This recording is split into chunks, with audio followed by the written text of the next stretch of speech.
Pozdrav za sve polaznike našeg novog kursa.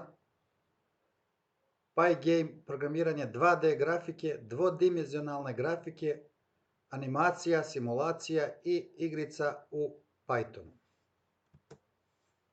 Prema našem planu rada imamo 12 lekcija koje se sastoje iz tekstualnog sadržaja i video lekcija. Za danas treba da obradimo uvod u Pygame i instalaciju. Dalje ćemo se baviti raznim interesantnim stvarima.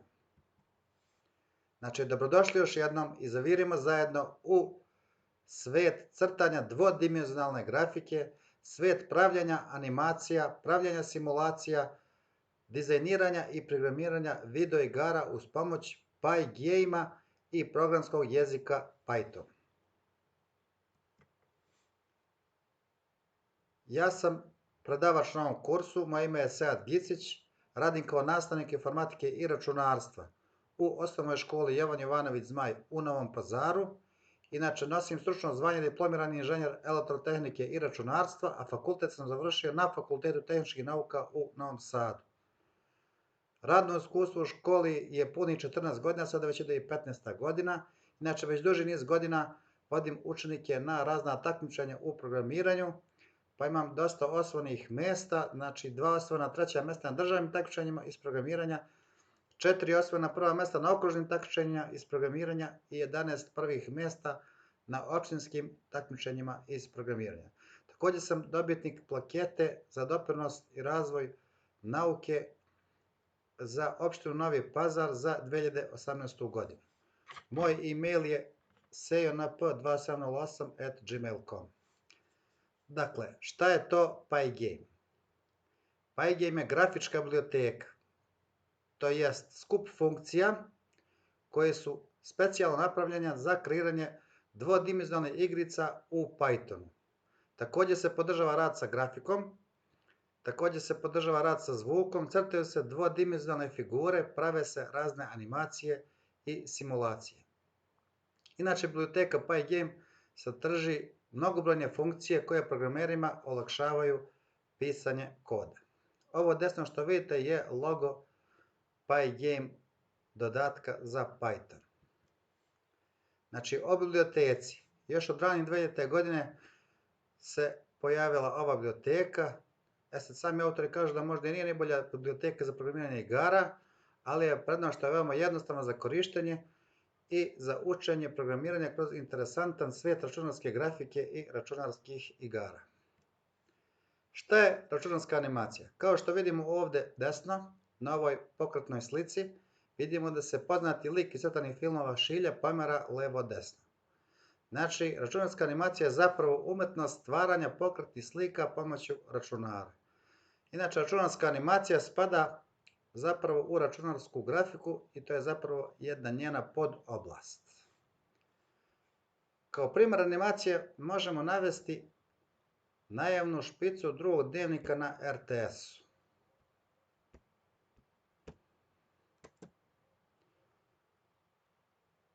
Kao primjer za simulaciju imamo urađene programe kojim se simulira rad semafora.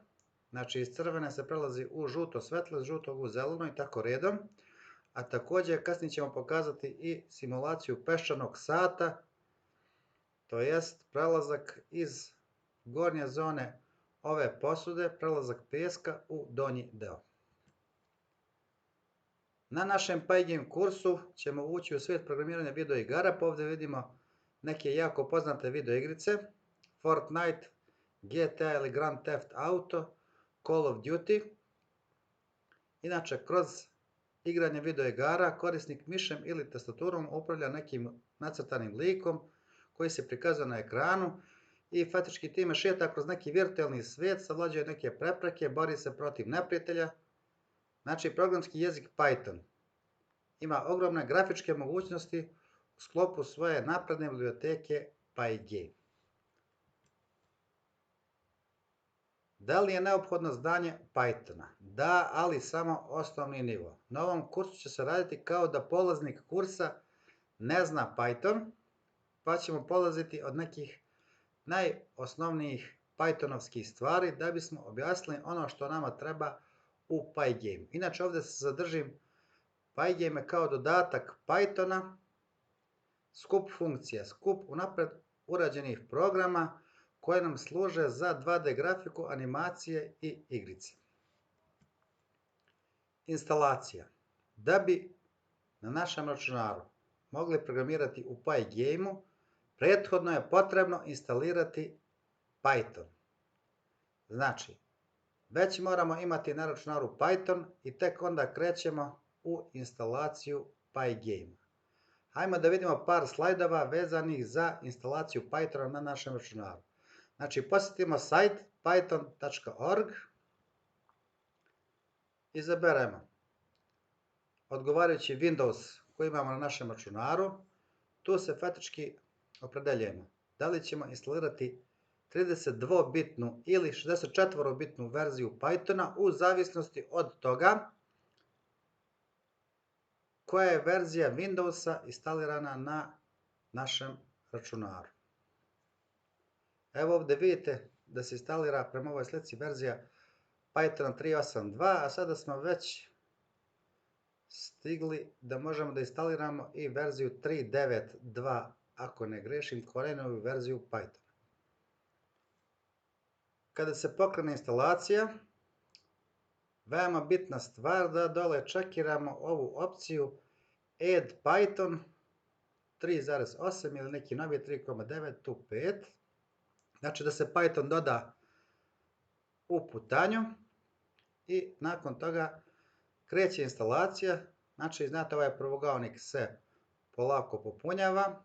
Evo ovdje je prikazana instalacija neke 32-bitne verzije Pythona. I na kraju će se pojaviti poruka Setup was successful. Nakon toga tražimo u našem program meniju idle aplikaciju za Python koja je oficijalna aplikacija za Python sa zvaničnog Python sajta. Ajmo sad da probamo to kako izgleda na našem računaru kada se direktno instalira. Znači, pokrećemo bilo koji program za internet. Otvaramo Google. Kucamo Python download.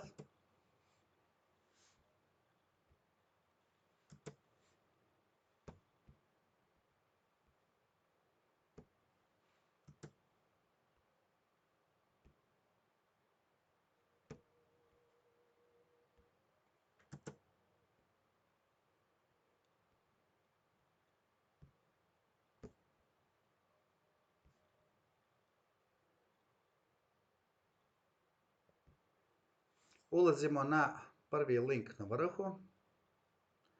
Sada već vidimo da je posljednja verzija Pythona 3.9.2, 3.9.2 i biramo verziju za Windows. Sada tražimo potreban Python za naš 64-bitni Windows 10. Evo, to je Windows installer 64-bitni. Windows Defender se buni, bojeći se da u dolazećem failu možda postoji virus. Evo, upravo sam downloadovao Python 3.9 64-bitnu verziju. Da bismo provjerili i bili sigurni da je na našem računaru instaliran upravo 64-bitni Windows, inače svima preporučujem Windows 10, ući ćemo u Control Panel, pa Sistem, opet idemo na Sistem. Evo ovdje vidimo da je u pitanju 64-bitni operativni sistem na procesoru koji je baziran upravo na 64-bitnim naredbama i podacima. Otvaramo sada naš instalacioni fail. Klikamo na njega 2 puta.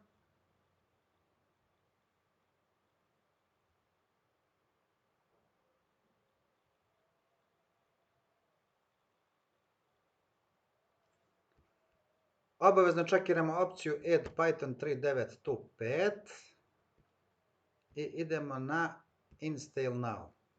Pokreće se instalacija. Sistem se buni, traži naše odobrenje da se instalira ovaj program za Python. Evo vidimo, teče instalacija. Installing u prozoru Setup Progress. Naš pravougaonik se polako puni.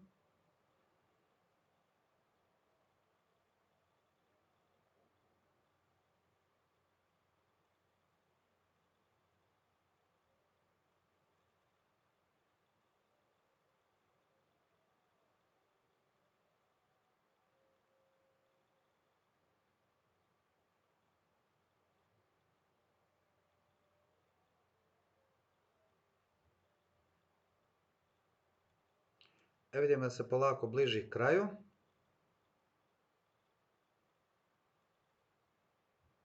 Dok se nešto instalira, preporučujem da se prate poruke koje pišu u našem instalacionom prozoru.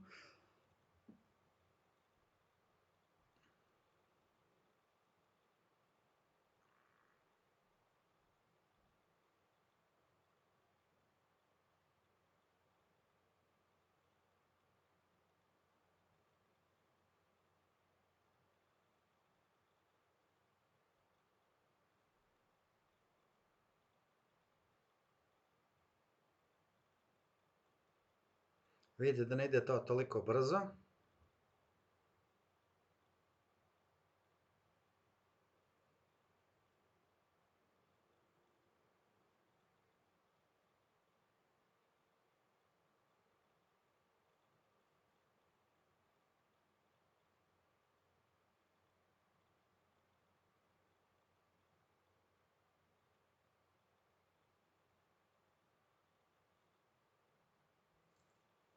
Setup was successful. Znači, to je poruka koja nam govori da smo dobro instalirali naš Python. Sada već možemo pronaći Python u našim programima. Evo ga na vrhu. Idle Python 3.9 64 bit. Pokrećemo upravo ovu ikonicu gdje piše idle.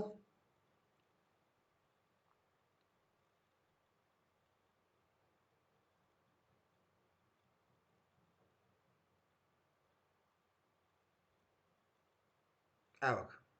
Znači, to je ta shell interaktivna konzola gdje možemo da radimo u Pythonu, ali još uvijek ne možemo da radimo u Pygame.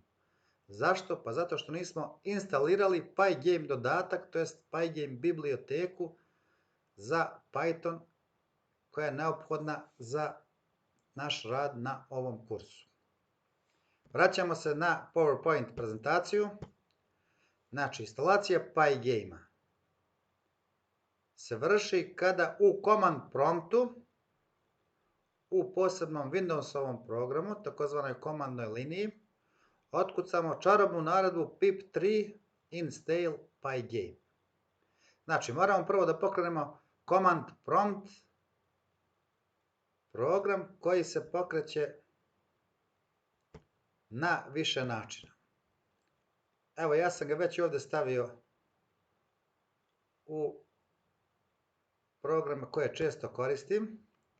Znači, ako u Windows 10 odemo u Windows System, vidimo ovdje se nalazi taj program Command Prompt. Drugi način, u Search alatki otkucamo lijepo cmd i opet će se pokrenuti naš Command Prompt. Hajmo da ga već sada pokrenemo. Znači, nalazimo se u particiji C, Users folderu i podfolderu nastavnik C. Sada ćemo pokrenuti ovu čarobnu naredbu pip3 install Pygame. Pip3 install Pygame. Pritisnemo lepo Enter. vidimo da se downloaduje Pygame. Jedna vrlo važna napomena, u momentu kada otkucamo i pokrenemo ovu naredbu, moramo da budemo konektovani na internet. Vidimo da se downloadovao Pygame, to je biblioteka Pygame, i dobijamo poruku installing collected packages Pygame successfully installed Pygame 2.0.1. Što znači da smo uspješno instalirali naš Pygame. Vraćamo se opet na našu PowerPoint prezentaciju. Ovdje je objašnjenje onoga što sam već praktično uradio. Znači, na dva načina možemo pokrenuti ovaj command prompt program ili takozvano crno prozorče. Kucamo pip3 install Pygame komandu, pokrećemo ga sa Enter i dobijamo poruku na ekranu, kao što smo i vidjeli, da je instaliran naš Pygame. Šta je zapravo pip u ovoj komandi pip3 install Pygame? Pa to je zapravo neki softverski menadžer za instalaciju Pygame biblioteka. Inače, pored Pygame biblioteke imamo i razne druge biblioteke, kao što je recimo JuPyter biblioteka, kao što je recimo Math biblioteka i mnoge druge. Math biblioteka recimo služi za matematiku, JuPyter biblioteka služi za rad sa podacima u Pythonu i postoje i mnoge druge. Ukoliko ne funkcioniše komanda pip3 i ukoliko dobijemo poruku da pip3 ne postoji, onda možemo probati sa sljedećim komandama, znači py-3-m pip install pygame ili py-m pip install pygame. Prilikom realizacije bilo kog programa u Pygame-u moramo preći kroz više koraka. Prvi korak je inicijalizacija biblioteke Pygame. Drugi korak je otvaranje prozora, podešavanje dimenzije i naslova. Treći korak je iscrtavanje nekog sadržaja u prozoru. Četvrti korak je pauziranje i čekanje na događaje sa miša ili tastature. I peti korak je zatvaranje programa. Evo ga jedan primjer programa gdje se prilikom izvršenja dobija u Pygame prozoru neka kosa linija ili kosa duž u crvenoj boji. Ajmo da probamo da otkucamo sada taj naš prvi Pygame program.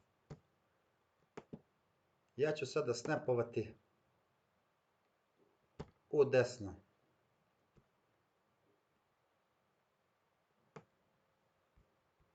PowerPoint prezentaciju, a sa leve strane ću pokrenuti novi fajl u Pythonu, to jest u Pygame.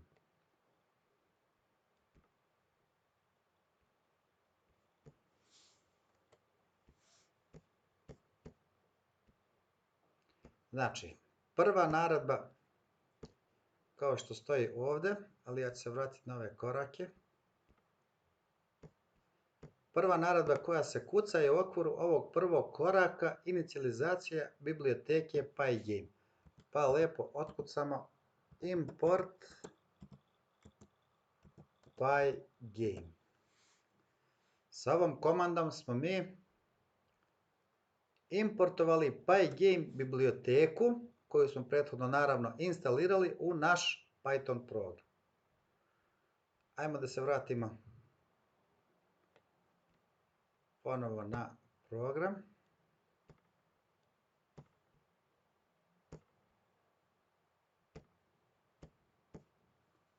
Sljedeća komanda koju ovdje lijepo vidimo nam služi da inicijalizujemo, to jest da pokrenemo tu Pygame biblioteku koju smo prije toga importovali. Znači, koristimo neku gotovu funkciju pygame.init. I zatim idu dve zagrade, po čemu znamo da je u pitanju neka gotova funkcija. Znači, ova komanda nam služi da inicijalizujemo ili pokrenemo Pygame biblioteku koja je prethodno importovana u naš program. Znači, idemo lepo u naš prvi Pygame program i lepo kucamo pygame.init i naravno otvorena i zatvorena zagrada. Idemo dalje. Znači, sa ovim smo završili prvu fazu, to jest prvi korak u izradi naših Pygame programa, a to je inicijalizacija, zapravo pokretanje i inicijalizacija biblioteke Pygame. Znači, prvo smo uvezli, to jest importovali Pygame biblioteku, a zatim smo je pokrenuli, to jest inicijalizovali. Sljedeći korak, kao što ovdje lepo vidite, je otvaranje prozora i zadavanje njegovih dimenzija i upisivanje njegovog naslova.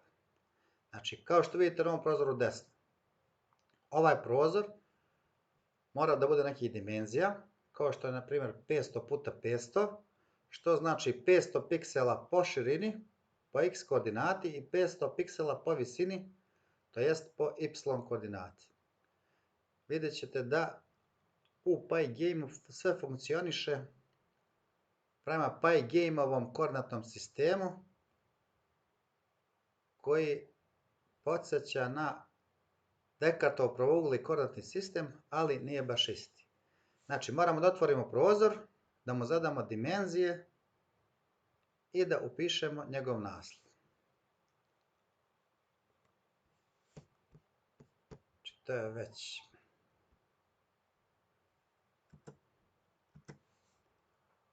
sada upisujemo ime našeg prozora koji će se baš zvati prozor.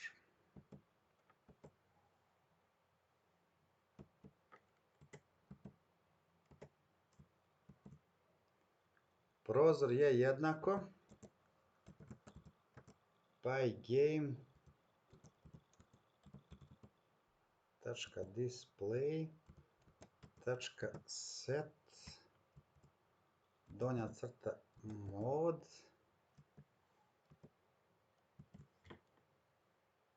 pa ovdje lepo zadajemo dve dimenzije 500,500.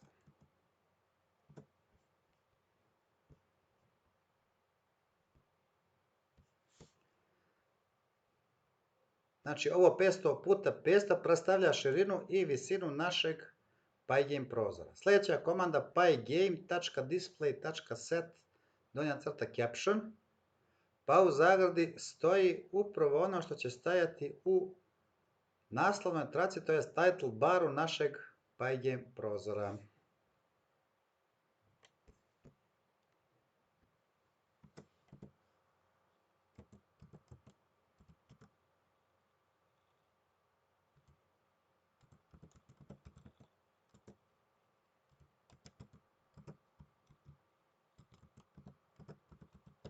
Znači, Pygame display set caption, otvaramo i zatvaramo zagradu. Sada moramo da stavimo navodnike, pošto je u pitanju neki tekstualni string. I recimo upišemo naš prvi Pygame program.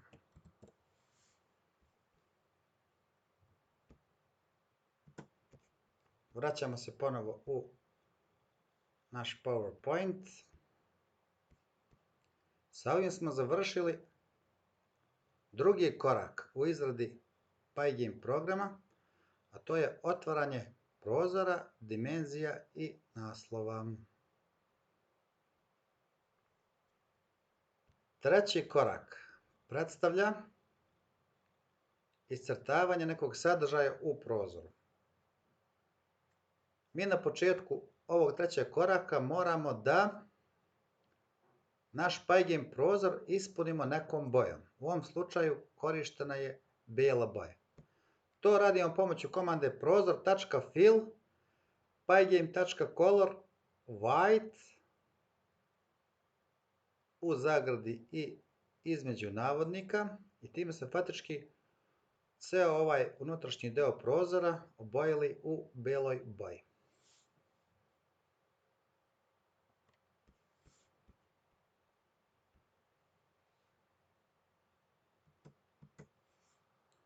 Znači, pošto smo gore u ovoj naredbi definisali prozor, sada ćemo da otkucamo prozor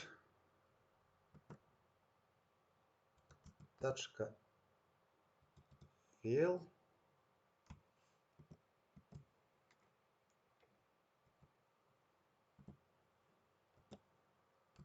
pygame.color, otvaramo i zatvaramo zagradu i ovdje biramo white, to jest belu boju. White. Na engleskom znači bijela boja.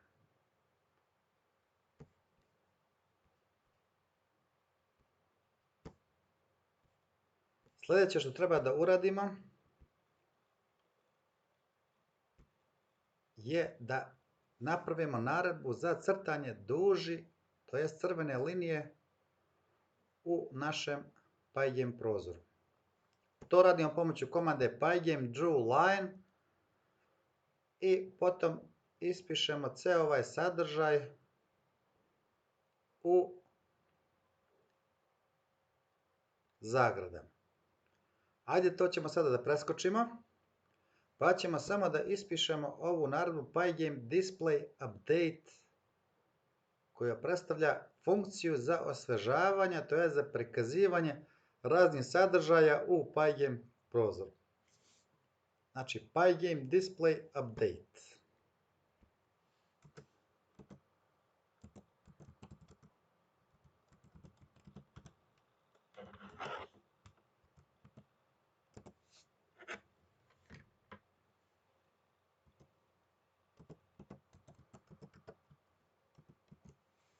Ponavljam još jednom, ova funkcija nam služi za prikazivanje raznih sadržaja u našem pygame prozoru.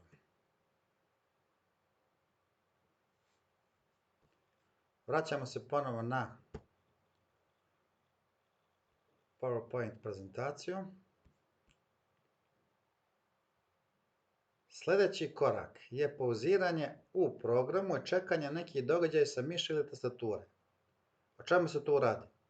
Pa kada se nešto iscrta u pygame prozoru, možemo da napravimo da se to prikazuje 5, 10 ili više sekundi i da se program sam zatvori, ili da napravimo neku petlju za čekanje koja će čekati da mi pritisnemo recimo taster X u gornjem desnom uglu pygame prozora. Nakon toga se program zatvara. Znači, da bismo napravili čekajuću petlju, moramo ispisati naredbu while pygame event.wait type različito od pygame quit pass. To možemo zameniti sa pygame time wait naredbom u koju ćemo upisati koliko vremena će program čekati da zatvori naš pygame prozor. Hajmo da probamo ovu drugu verziju. Znači, pygame time wait u zagradi upisujemo recimo 5000, što predstavlja 5000 milisekundi ili 5 sekundi, koje će se čekati da se prikaže naš prozor, a potom i da se zatvori. Vraćamo se opet u naš PowerPoint.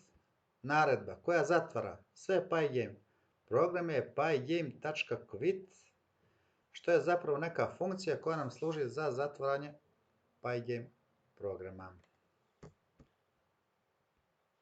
Znači, kucamo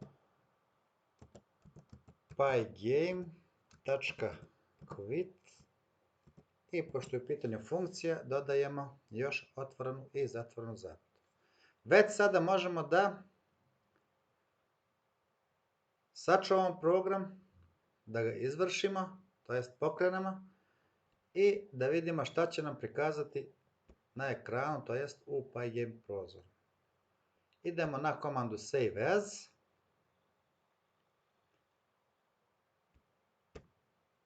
Program ćemo morati ostati na desktopu. Neka se naš prvi Pygame program zove prvi. Inače, ovo su sve .py fajlovi. Pošto je Pygame zapravo dodatak Pythona, sada ćemo da pokrenemo pomoću komande run module.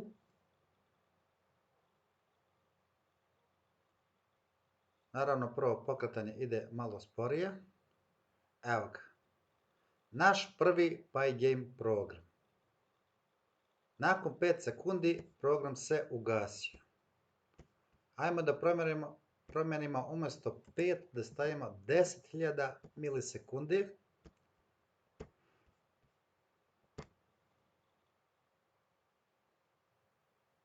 Naš prvi Pygame program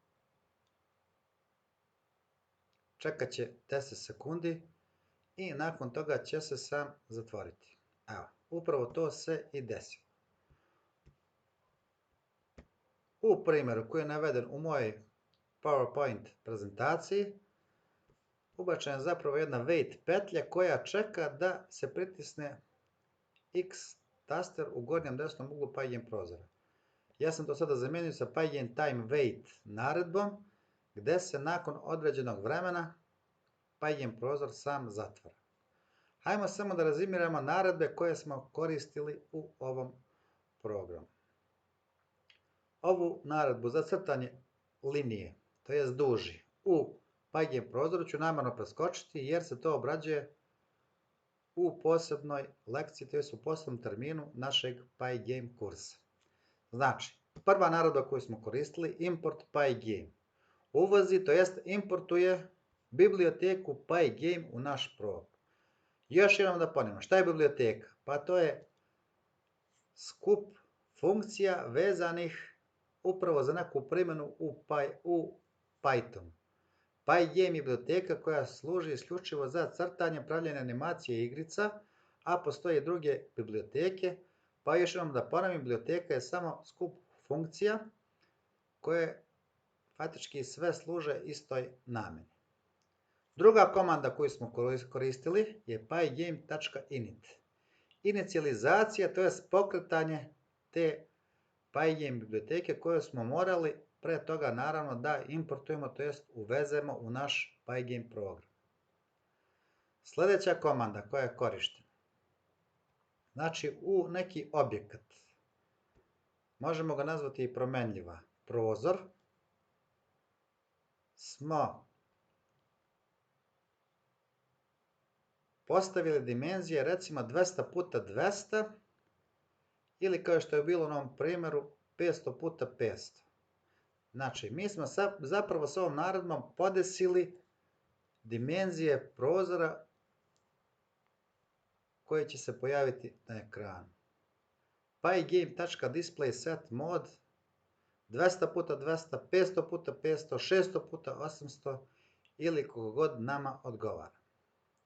Sljedeća komanda koju smo koristili, znači taj prozor koji je prethodno definisan se puni, to jest boji u nekoj boji, prozor.fill, fill na engleskom znači ispuniti, Pygame color white, znači ispuni ovaj prozor koji je gore definisan u nekoj dimenziji 200 puta 200, ispuni ga belom, to jest white bojom. Pygame.color u zagradi i između navodnika unosimo ime boje. Ovdje se mogli stavimo i red, blue, green ili bilo koju drugu boju. Pygame draw line je naredba koju smo namjerno preskočili u ovoj prvoj lekciji našeg Pygame kursa. Zatim, jedna vrlo važna naredba bez koje se ništa ne iscrtava, ništa se ne prikazuje. Znači, pygame.display.update, osvežavanje prozora i prikazivanje nekog sadržaja u njemu. Znači, bez ove naredbe ništa neće da se prikaže u našem Pygame prozoru. Evo je komanda Pygame time wait. Ovdje je upisana brojka 5000 koja zapravo znači da će se naš Pygame prozor zatvoriti nakon 5000 milisekundi, to jest nakon 5 sekundi. I na kraju pygame.quit funkcija, to jest komanda koja isključuje Pygame biblioteku i zatvara naš Pygame program. Nadam se da ste lepo razumeli našu prvu video lekciju, stvari koje smo u njoj obradili. Ukoliko ima pitanja, slobodno mi se obratite i ja ću vam vrlo rado dati sva pojašnjenja i odgovore na vaša pitanja. Do sljedećeg viđenja, pozdravljam vas i želim vam da uspješno savladate lekciju koju smo danas obradili. Doviđenja.